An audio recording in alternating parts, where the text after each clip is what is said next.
Hello everyone, welcome to engineers वाला। Finally 12 साल इंतजार करने के बाद बीएसएनएल की तरफ से एक अपडेट आया है और ये अपडेट क्या है आपको पता चल गया होगा। सीनियर एग्जीक्यूटिव ट्रेनी का वैकेंसी आया हुआ है।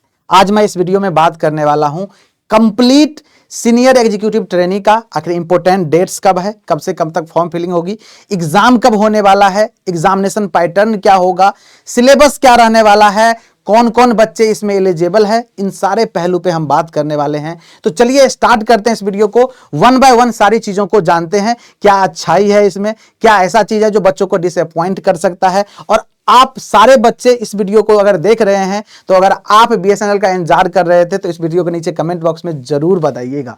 चलिए स्टार्ट करते हैं। यहां पे सबसे पहले इंपोर्टेंट डेट्स दिख रहा होगा आपको। देखो, ऑनलाइन एप्लीकेशन फॉर्म जो है ये 5 फरवरी से स्टार्ट हो जाएगा।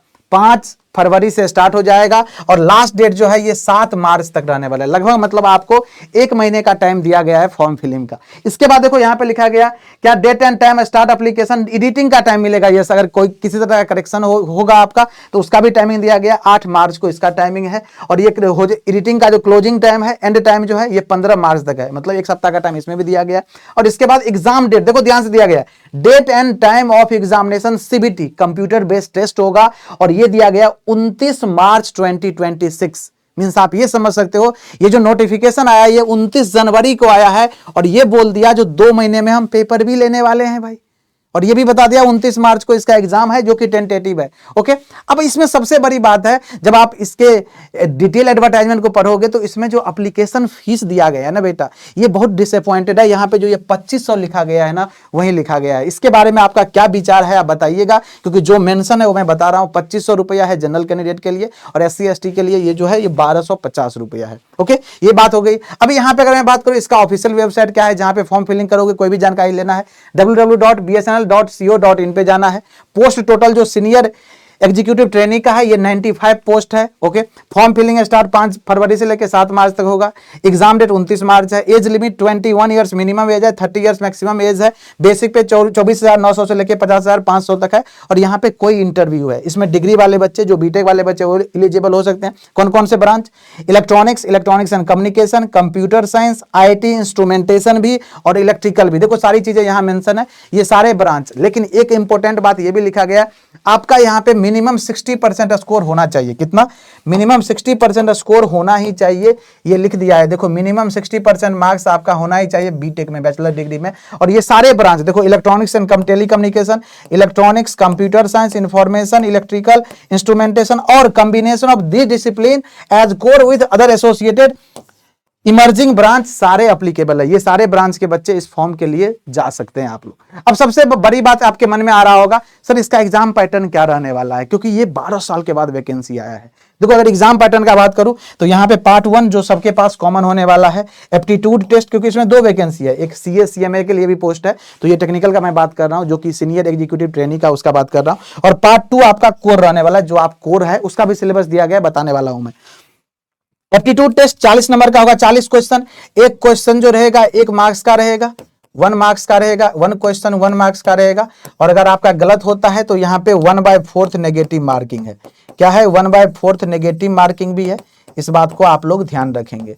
तो यहाँ पे देखो, यहाँ पे कितना हो गया 40 क्वेश्चन, इसका 160 क्वेश्चन और टोटल क्वेश्चन 200 क्वेश्चन हो गया। 200 क्वेश्चन 200 मार्क्स और 3 घंटे का पेपर होने वाला है। 1/4 नेगेटिव मार्किंग है। अब आपके मन में हो रहा है सर कौन कौन सिलेबस क्या क्या है, सर एप्टीट्यूड का क्या होगा, टेक्निकल का क्या होगा। तो देखो यहाँ पे एप्टीट्यूड टेस्ट में पूछा जाएगा quantitative ability and data sufficiency वाला ये, फिर रीजनिंग पूछा जाएगा जिसमें एनालिटिकल पार्ट पूछा जाएगा, लॉजिकल एंड क्रिटिकल रीजनिंग पूछा जाएगा। ये तीनों टाइप का रीजनिंग रहेगा। फिर यहाँ पे वर्बल एबिलिटी लिखा गया, रीडिंग कम्प्रीहेंशन लिखा गया, एनालिसिस लिखा है। ये सब कुछ मिला के आपका 40 क्वेश्चन 40 मार्क्स का रहने वाला है, मतलब नॉन टेक से ये सारी चीजें कवर करने वाला। देखो लिखा गया 40 क्वेश्चन 40 मार्क्स। फिर अगर टेक्निकल पार्ट कोर पार्ट में जाओ तो कोर का सिलेबस बहुत ही खतरनाक और बहुत ही अतरंगी दिया गया है भाई। अतरंगी क्या, आपको यहां पे दिख रहा होगा बेसिक ऑफ टेलीकम्युनिकेशन कॉन्सेप्ट सबसे पहला जो सब्जेक्ट है। और यहां पे ये दिया गया है, ये जितने भी चीजें दिख रहा है ना आपको ये बताया गया है इसमें, जो इसमें आपको परसेंटेज दिया गया, देखो यहां लिखा है वेटेज इन परसेंटेज, मतलब टोटल जो 160 क्वेश्चन रहने वाला है उसमें इस पहले part basic of telecommunication concept जिसमें सिग्नल प्रोसेसिंग आता है, मॉड्यूलेशन एंड डीमॉड्यूलेशन आता है, इसका मल्टीप्लेक्सिंग आता है, technique multiplexing technique, spectrum management आता है, इसका वेटेज 15% रहेगा। शायद आपको दिख रहा होगा, नहीं दिख रहा है तो मैं आपको ले चलता हूं, एक और जगह है मेरे पास जहां पे शायद क्लैरिटी के साथ दिखे आपको। देखिए यहाँ पे देखिएगा, यहाँ पे दिख रहा होगा, शायद क्लैरिटी से दिख रहा होगा, एक बार बताएंगे सभी लोग। यस, यहाँ पे दिख रहा है, यस सिग्नल प्रोसेसिंग दिख रहा होगा, यहाँ पे modulation demodulation technology, multiplexing technique और स्पेक्ट्रम मैनेजमेंट, ये वायरलेस टेलीकम्युनिकेशन टेक्नोलॉजी, ये सारी चीजें। और ये सारी चीजें अगर आपने इलेक्ट्रॉनिक्स का कोर ब्रांच पढ़ा है, यस, तो आपको ये सारी चीजें पता होगा। वहीं से है, टेलीकॉम का ही पोस्ट है, सीनियर एग्जीक्यूटिव ट्रेनिंग का, तो टेलीकॉम का सारा चीज पूछे जाएगा। वायरलेस टेलीकम्युनिकेशन टेक्नोलॉजी में वायरलेस कम्युनिकेशन क्या होता है, मोबाइल एंटीना सिस्टम क्या होता है, fundamental of GSM, fundamental of LT, fundamental of IP multimedia सब सिस्टम, फंडामेंटल ऑफ 5G क्या होता है, ये सारी चीजें। और ये सिलेबस अगर चाहिए तो हमारा टेलीग्राम चैनल जो है कृष्णा सर PW, वहां पे ज्वाइन कर लीजिए। मैं आपको इसका डिटेल और कंप्लीट सिलेबस भी आपको PDF के फॉर्मेट में प्रोवाइड करवा दूंगा, घबराने की कोई जरूरत नहीं है। ये इसका वेटेज 15% है। फिर मैं बात कर लूं वायरलेस टेलीकम्युनिकेशन टेक्नोलॉजी का बात करूं, इसका पूरा डिटेल टॉपिक दिया गया और इसका भी वेटेज 15% दिया गया है टेक्निकल में। फिर मैं बात करूं टेलीकॉम ट्रांसमिशन इंफ्रास्ट्रक्चर का बात करूं तो fundamental of transmission system, optical fibre technology, optical fibre system, yes DWDM, OTN, FTTH, GPON, EPON, yes इसका वेटेज 15% दिया गया। IP एंड डेटा नेटवर्क का आपने पढ़ता, सेमेस्टर में ये सब पढ़ते होंगे आप लोग, डेटा कम्युनिकेशन नेटवर्क के नाम से ये सब पढ़ते होंगे, उसमें ये सारी चीजें पढ़ते हैं। इसका भी वेटेज 15% दिया गया, 15 मार्क्स में 15%, तो 160 का 15% निकाल लोगे, पता चल जाएगा आपको। देखो सारी चीजें सिलेबस में मेंशन है। फिर इमर्जिंग टेक्नोलॉजी दिया गया, fundamental of internet of things के बारे में पूछेगा, ब्लॉकचेन क्या होता है, सॉफ्टवेयर डिफाइंड क्या होता है, नेटवर्क एंड क्लाउड कंप्यूटिंग क्या होता है, इसके बाद आर्टिफिशियल इंटेलिजेंस, टेलीकम्युनिकेशन नेटवर्क क्या है, इसका भी वेटेज 15% दिया गया। फिर मैं बात करूं तो प्रोजेक्ट मैनेजमेंट, टोटल 7 सब्जेक्ट दिया गया अलग अलग, और इसके topic introduction of project management क्या होता है, प्रोजेक्ट सेक्शन क्या होता है, प्रोजेक्ट प्लानिंग एंड इंप्लीमेंटेशन क्या होता है, project management tool bar chart क्या होता है, गैंट चार्ट क्या होता है, PERT क्या होता है, CPM क्या होता है, इसका वेटेज 10% है। ये टोटल 7 सब्जेक्ट दिया गया है और ये सबका वेटेज लिखा गया, किसका, किसी का वेटेज 10%, किसी का वेटेज 15% है। इस तरीके से टोटल टेक्निकल का 160 मार्क्स में ये सारी चीजें पूछी जाएगी आपसे। अब बात आती है सर, जब टेक्निकल की बात आती है तो अगर हम इस एग्जाम को टारगेट करें, देखो अपने पास 2 महीने का टाइम है, जो टेंटेटिव एग्जाम डेट है, तो आज से अगर जोड़ो तो आपके पास 2 महीने का टाइम बचा हुआ है। इस 2 महीने में ही आपको सब कुछ करना है।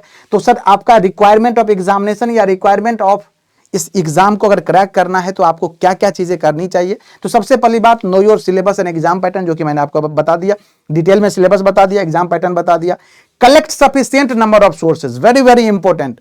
यहां पे आपको सोर्स को बिल्कुल लिमिट करना पड़ेगा, और जिसमें आपका बुक्स आएगा, जिसमें आपका कुछ नोट्स आएगा, और गाइडेंस के लिए आपको Krishna sir PW Telegram channel complete मदद करने वाला है। इंजस वाला की पूरी टीम आपको कंप्लीट मदद करने वाला है, और इसी बुक्स और नोट्स ये सारी चीजें आपको वहां पे मिलेगा PW ऐप पे जब विजिट करोगे तो। स्टार्ट विद बेसिक्स, आप बेसिक से स्टार्ट कर सकते हैं, क्योंकि बेसिक से सारी चीजें आपको पढ़ना पड़ेगा, एक एक बातें, चाहे एप्टीट्यूड का हो, चाहे आपका टेक्निकल का कोर का हो, टेलीकम्युनिकेशन का। प्रैक्टिस टॉपिक वाइज चीजों को प्रैक्टिस करना है। Go through JEE PYQ, yes अगर आपको पता होगा तो बेसिकली जो पहले वैकेंसी आती थी उसका जो प्रीवियस ईयर क्वेश्चन है वो भी काम आने वाला है। साथ ही साथ जितने भी JEE इस लेवल का जो होता है, जो कोर टेलीकम्युनिकेशन का जो JEE का एग्जाम होता है बहुत सारे डिपार्टमेंट में, वहां से जो प्रीवियस ईयर क्वेश्चन है वो आपको काफी यहाँ पे मदद करने वाला है। मेक शॉर्ट नोट जरूर बनाइएगा, जिससे कि आपको रिवीजन के टाइम में लास्ट 1 वीक जब एग्जाम में बचेगा तो ये आपको काफी मदद करने वाला है। Practice mock test and analyse your mistake, mock test practice जरूर करना है। मॉक टेस्ट प्रैक्टिस करोगे तो आपको पता चलेगा आप कितना गलती कर रहे हो, कहां पे गलती कर रहे हो, कहां पे लैग कर रहे हो। This is very important. और इसके बाद एनालाइज योर मिस्टेक पे काम करना है और अपने को आगे बढ़ जाना है। ये सारी चीजें देखो, ये 4 पिलर होता है किसी के सिलेक्शन में भी। हम लोगों ने इतने सारे टॉपर से बात की, इतने सारे बच्चों रैंकर से बात किए, तो पता चला सिलेबस कंप्लीशन करना पड़ेगा आपको। रिलीवेंट स्टडी मटेरियल, बिल्कुल ये अच्छी बात यहां पे लिखा गया है, रिलीवेंट स्टडी मटेरियल।